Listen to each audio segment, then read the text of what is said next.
आज हम राष्ट्र कवि की उपाधि से सम्मानित रामधारी सिंह दिनकर की कविता भगवान के डाकिए के बारे में बात करेंगे। यह कविता कक्षा 6 के पाठ्यक्रम में पढ़ी जाती है। हिंदी कविता में रामधारी सिंह दिनकर की पहचान राष्ट्रीय सांस्कृतिक काव्यधारा के प्रमुख कवियों में है। इस काव्यधारा के अन्य प्रमुख कवि हैं माखनलाल चतुर्वेदी, राम नरेश त्रिपाठी, सुभद्रा कुमारी चौहान, सोहनलाल द्विवेदी, बालकृष्ण शर्मा नवीन आदि। इन सारे कवियों की रचनाओं में राष्ट्र के प्रति प्रेम, सेवा, त्याग, बलिदान, सम्मान जैसी भावनाओं की उत्कट अभिव्यक्ति देखने को मिलती है। रामधारी सिंह दिनकर की रचनाओं के भी दो छोर हैं। पहला छोर रेणुका, हुंकार, रश्मिरथी, कुरुक्षेत्र, परशुराम की प्रतीक्षा जैसी रचनाओं का है। इन रचनाओं में ओज, क्रांति, विद्रोह, आक्रोश जैसे भावों की प्रधानता है। दूसरा छोर कोमल व श्रृंगारिक भावनाओं का है, जिसकी प्रतिनिधि रचना उर्वशी मानी जाती है। उर्वशी के लिए रामधारी सिंह दिनकर को भारतीय ज्ञानपीठ के पुरस्कार से सम्मानित किया गया। संस्कृति के 4 अध्याय के लिए उन्हें साहित्य अकादमी पुरस्कार मिला। उर्वशी को छोड़कर रामधारी सिंह दिनकर की प्राय सभी रचनाएं वीर रस से ओतप्रोत हैं। वह वीर रस के कवि के रूप में भी जाने माने व पहचाने जाते हैं। लोग बताते हैं कि रामधारी सिंह दिनकर नेहरू के करीबी लोगों में से थे। वह नेहरू जी के प्रिय थे। 1952 में जब भारतीय संसद का निर्माण हुआ तो नेहरू जी ने उन्हें राज्यसभा का सांसद मनोनीत किया और वह 12 वर्ष तक राज्यसभा के सांसद रहे।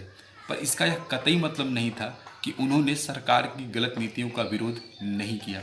उन्हें जब भी मौका मिला तो उन्होंने सरकार की गलत नीतियों के खिलाफ खुलकर बोला। 1962 में जब हम चीन से हारे तो उन्होंने भरी सभा में नेहरू को लक्ष्य करते हुए कहा, देखने में देवता सदृश लगता है, बंद कमरे में बैठकर गलत हुक्म लिखता है। जिस पापी को गुण नहीं गोत्र प्यारा हो, समझो उसी ने हमें मारा है। उनकी यह बात सुनकर न केवल नेहरू बल्कि पूरी सभा सन्न रह गई थी। कहने का तात्पर्य यह है कि एक रचनाकार का सबसे बड़ा धर्म यह होता है कि वह सच का साथ दे, सच को लिखे और बोले। सरकार, शासन, पद के दबाव में आकर सच को झुठलाए न। शायद यही वजह रही कि नामवर जी ने रामधारी सिंह दिनकर को अपने युग का सूर्य कहा। तो चलिए आज हम इस महत्वपूर्ण कवि की रचना भगवान के डाकिए को पढ़कर समझने की कोशिश करते हैं। भगवान के डाकिए। इस कविता में कवि ने पक्षी और बादल की कल्पना भगवान के डाकिए के रूप में की है। डाकिया यानी जिसे हम पोस्टमैन कहते हैं, जो हमारे चिट्ठियों को, हमारे संदेशों को एक जगह से दूसरे जगह ले जाता है, जो हमारे संदेशों का आदान प्रदान करता है। इसीलिए पोस्टमैन को, डाकिए को हम संदेश वाहक कहते हैं। तो चलिए आज हम देखते हैं इस कविता के माध्यम से भगवान का डाकिया हमें क्या संदेश देना चाहता है, हमें क्या सिखाना व बताना चाहता है। पक्षी और बादल ये भगवान के डाकिए हैं जो एक महादेश से दूसरे महादेश को जाते हैं। हम तो समझ नहीं पाते हैं, मगर उनकी लाई चिट्ठियाँ पेड़, पौधे, पानी और पहाड़ बाँचते हैं। अब सबसे पहले हमें इन 4 पंक्तियों का मतलब समझ लेना होगा। जैसा कि मैंने आपको बताया कि कवि ने पक्षी और बादल की कल्पना भगवान के डाकिए के रूप में की है, जो भगवान का संदेशा लेकर एक महादेश से दूसरे महादेश तक जाते हैं और उनके लाए हुए संदेशों को हम यानी मनुष्य नहीं समझ पाते, बल्कि पेड़ पौधे, पहाड़ और जल आसानी से पढ़ व समझ लेते हैं।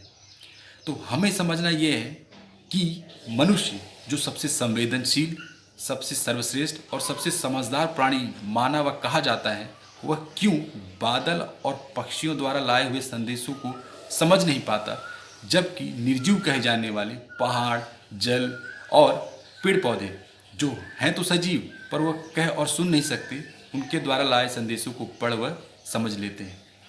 इन 4 पंक्तियों के माध्यम से कवि हमें यह बताना चाहता है कि पक्षी और बादल संपूर्ण आकाश को, संपूर्ण धरा को और इस धरा पर रहने वाले समस्त प्राणियों को अपना समझते हैं। वह उनमें कोई भेदभाव नहीं करते। वह किसी सीमा में नहीं बंधे। उनके लिए संपूर्ण आकाश है, संपूर्ण धरा है, वह जहाँ चाहे वहाँ विचरण कर सकते हैं। पर हम और आप एक सीमा में बंधे हैं, हमारी सीमा निर्धारित की गई है। अगर हमें उस सीमा से बाहर जाना है तो आपको पता ही है, अगर हम बांग्लादेश जाना चाहें, पाकिस्तान जाना चाहें, ऑस्ट्रेलिया जाना चाहें, अमेरिका जाना चाहें, ब्रिटेन जाना चाहें, तो हमें अपनी सरकार से अनुमति लेनी पड़ती है। हमें वीज़ा या पासपोर्ट बनवाना पड़ता है, तब जाकर हम किसी दूसरे देश की यात्रा कर सकते हैं। पर बादलों और पक्षियों के साथ ऐसा नहीं है। कवि यह कहना चाहता है कि मनुष्य ने अपनी साम्राज्यवादी नीति के कारण, अपनी कलुषित राजनीति के कारण इस पूरे संसार को बांट दिया है।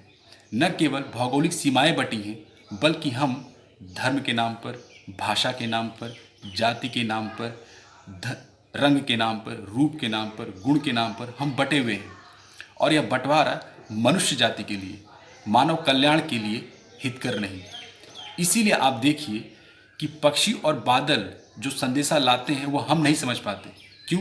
क्योंकि हम वह बात समझना ही चाहते, जबकि वह बात पेड़ पौधे पहाड़ समझ लेते हैं। क्योंकि चाहे वह पेड़ पौधा हो, चाहे जल हो, पहाड़ हो, उनका भी स्वभाव वही होता है कि वह संपूर्ण मानव जाति में बिना कोई भेदभाव किए हुए उन पर अपना सर्वस्व न्यौछावर कर देते हैं। पेड़ कभी यह नहीं कहता कि तुम हिंदू हो तो मैं तुम्हें अपनी छाया दूंगा, तुम्हें अपनी फल दूंगा, या तुम मुस्लिम हो तो मैं तुम्हें अपनी छाया या फल नहीं दूंगा। इन पंक्तियों के माध्यम से कवि हमें यही समझाना चाहता है, या पक्षी और बादल हमें यही संदेश देना चाहते हैं कि हमें आपसी मतभेद, आपसी भेदभाव को मिटाकर सद्भाव, प्रेम और सद्विचार के साथ रहना चाहिए। आज इस वीडियो में हम इतना ही, बाकी हम शेष वीडियो में पढ़ेंगे या समझेंगे। धन्यवाद।